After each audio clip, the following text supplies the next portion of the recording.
A fraude satânica prova ser uma poderosa e motivadora força para o mundo.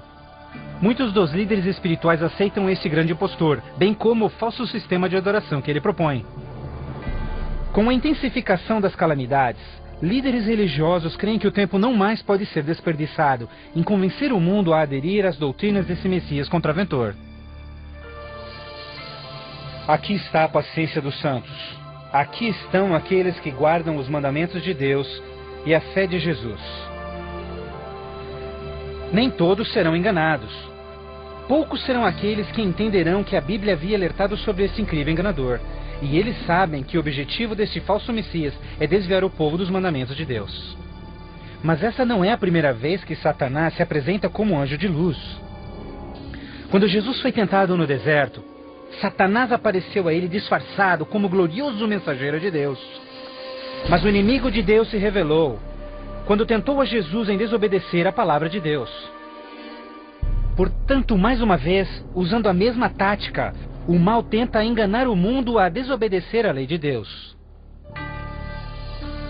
Ninguém pode servir a dois senhores, pois odiará um e amará o outro, ou será leal a um e desprezará ao outro.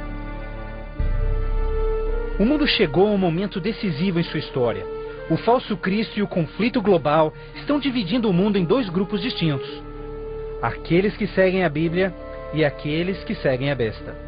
Ansiedade enche o coração do povo, e religião é o tópico supremo de todas as mentes. Entrevistas no rádio e TV, bem como nas cortes em debates, os verdadeiros seguidores de Deus serão levados diante os líderes mundiais. Ali apresentarão poderosas e eloquentes razões bíblicas para sua oposição, onde o falso sistema de adoração foi apresentado ao mundo.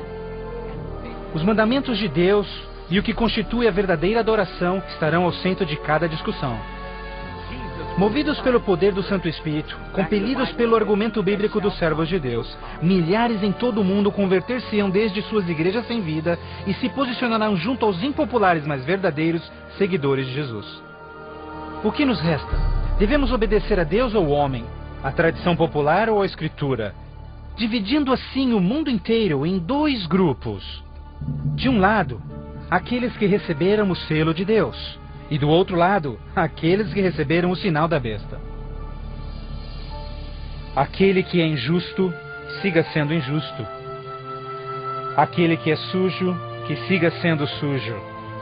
Aquele que é justo, que siga sendo justo. E aquele que é santo, que siga sendo santo. Este texto de Apocalipse antecede o próximo evento em que todo homem, mulher e criança fará sua final decisão, a favor ou contra Cristo. Ao lado de Deus estão aqueles que em fé observaram sua palavra, mesmo diante oposição. No outro lado, aqueles que escolheram a religião de tradições humanas. Assim como as portas da Arca de Noé fecharam-se instantes antes do dilúvio, a porta da graça será finalmente fechada para o mundo, e a graça de Deus não estará mais disponível para os perdidos. A segunda vinda de Cristo é iminente, mas primeiro, o mundo terá de atravessar as mais devastadoras pragas que jamais sobrevieram sobre a humanidade.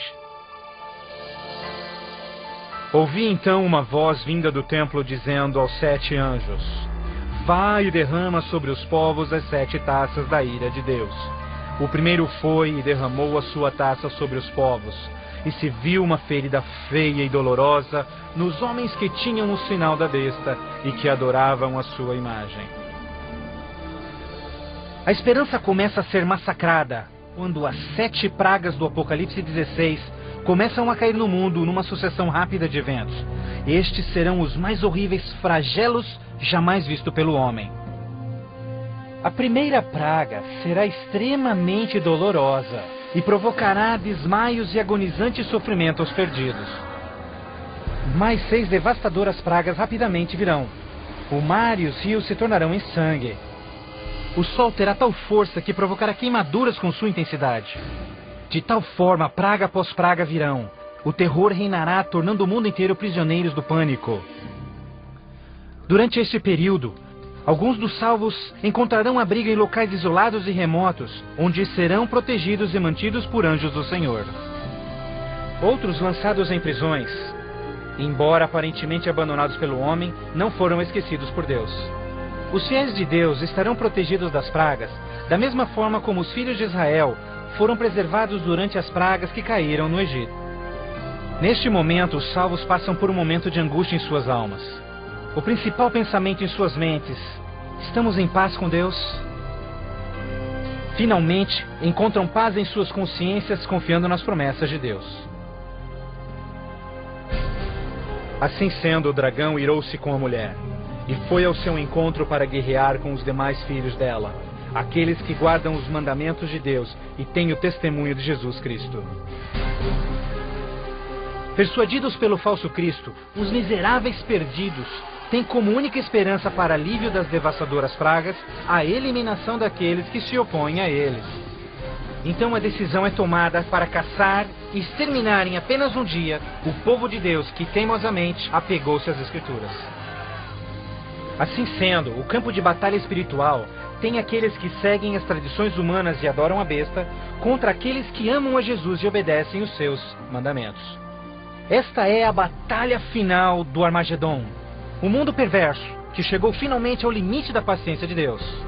E finalmente o momento em que Deus entra em cena para resgatar os seus filhos fiéis.